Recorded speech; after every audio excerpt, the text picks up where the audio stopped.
Assalomu alaykum hurmatli tomoshabin. Kunlik valyutalar kurslari haqidagi ma'lumotlarni bir kun oldindan berib boriladigan kanalimizga xush kelibsiz. Kanalda yangi bo'lsangiz obuna bo'lishni va bir dona like tugmachasini bosib qo'yishni unutmang.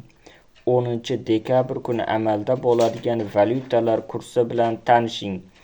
1 AQSh dollari 12.318 so'm bo'lib 13 so'm 9 tiyinga qimmatladi.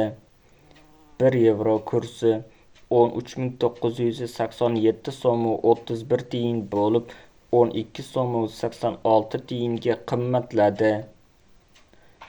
1 Rossiya rubli 156 so'm 68 tiyin bo'lib 1 so'm 27 tiyinga arzonladi.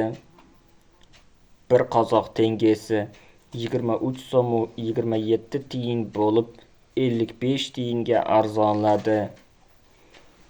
1 qirg'iz so'mi 137 so'm 21 tiyin bo'lib 14 tiyinga qimmatladi. Videomiz yoqqan bo'lsa like bosing, kanalimizga obuna bo'ling. Manba pultop.uz kanali.